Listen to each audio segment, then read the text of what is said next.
What's up, Loveland High? I'm Harper Arian. And welcome to your Thursday video announcements for February 11th.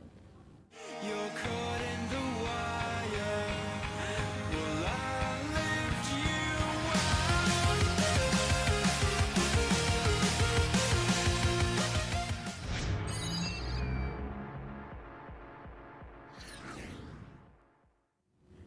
Please rise and remove your hats for the pledge. I pledge allegiance to the flag of the United States of America and to the republic for which it stands, one nation, under God, indivisible, with liberty and justice for all. My eye roll last week was because I messed up my script, not because of the important events we were talking about. Tonight for Loveland High's Wish Week event, we have Peach Fuzz starting at 7 p.m. Sign-ups are today at lunch and after school.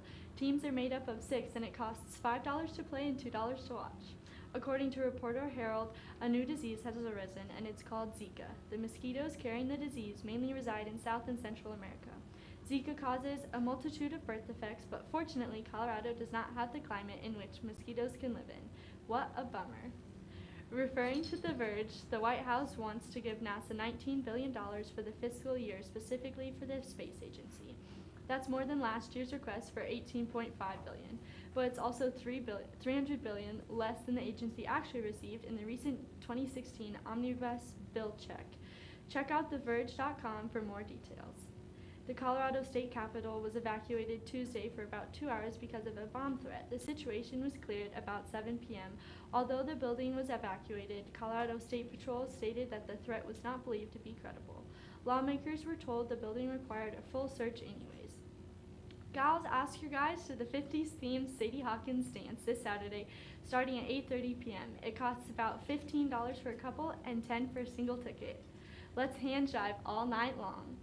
About 70 years of waiting, World War II veteran Norwood Thomas and Joyce Morris met shortly before D-Day, and after the war were unable to be together until recently.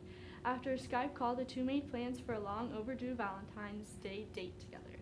The Fire and Ice Festival is this weekend. There will be a snow sculpture event contest, lots of musical performances, and an art show inside Artwork Studio. There will be special guests like Star Wars stormtroopers, Seamus Finnegan and from Harry Potter. There's lots to do all weekend in downtown Loveland this weekend. All the excitement starts at 5 p.m. tomorrow and ends at 10 p.m. on Sunday. Each night will end with a bang in the sky of wonderful fireworks performance. For a full schedule of the weekend, go to lovelandfireandice.com. On Tuesday, the Super Bowl champions, the Denver Broncos, held a parade in Denver. 14 fire trucks were donated for the parade that the team would sit on top of. Mayor Michael Hancock estimated over 1 million people in attendance. That's a lot of people out of work and not at school. It was a fun day filled with music from Colorado's own 303 and Big Head Todd and the Monsters. The streets downtown were filled with orange and blue. The day ended with a rally at Civic Center Park and one big crowd surrounding the buildings with Broncos fans. And other entertainment news, movies. Entertainment with Demario and Noah. How's it going, everyone? I'm Demario. I'm Noah. And today we got movies for you for February. Yep. Yeah.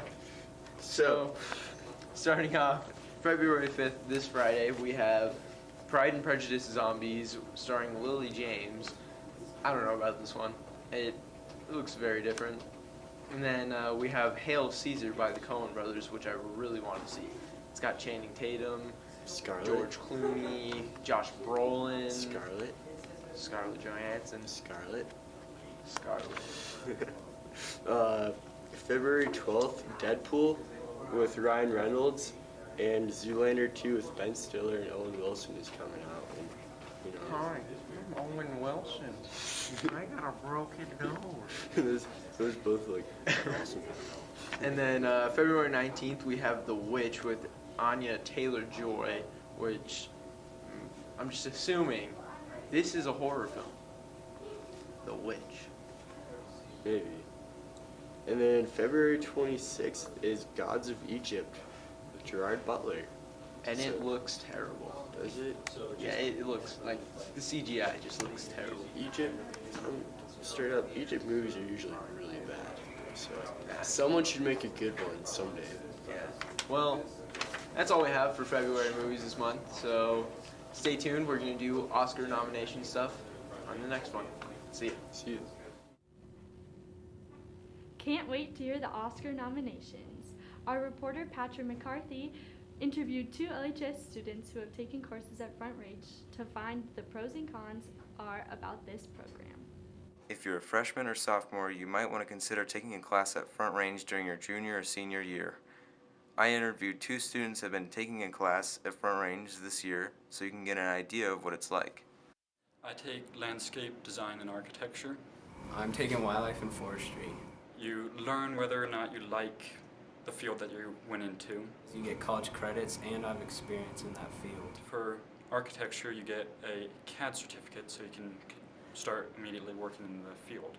Some of the negatives about Front Range are you have to travel school to school. You have a lot of homework. So I have Loveland High in the morning from first period to 4th, and then in the afternoon we get on the bus at like 12 o'clock and go to Front Range, which starts at 12:30 and goes to 2:30. I guess what college is like so they can prepare for the future. I'd recommend doing any Front Range course because it just gives you such a good feeling for whether or not you want to continue on with that career. If you're interested, you'll be able to sign up for the Front Range program next year. And that's a wrap for our Thursday announcements for February 11th. I'm Harper Arian. The weather is going to be lovely this weekend. Get out and enjoy it in this sweetheart city. Happy Valentine's Day.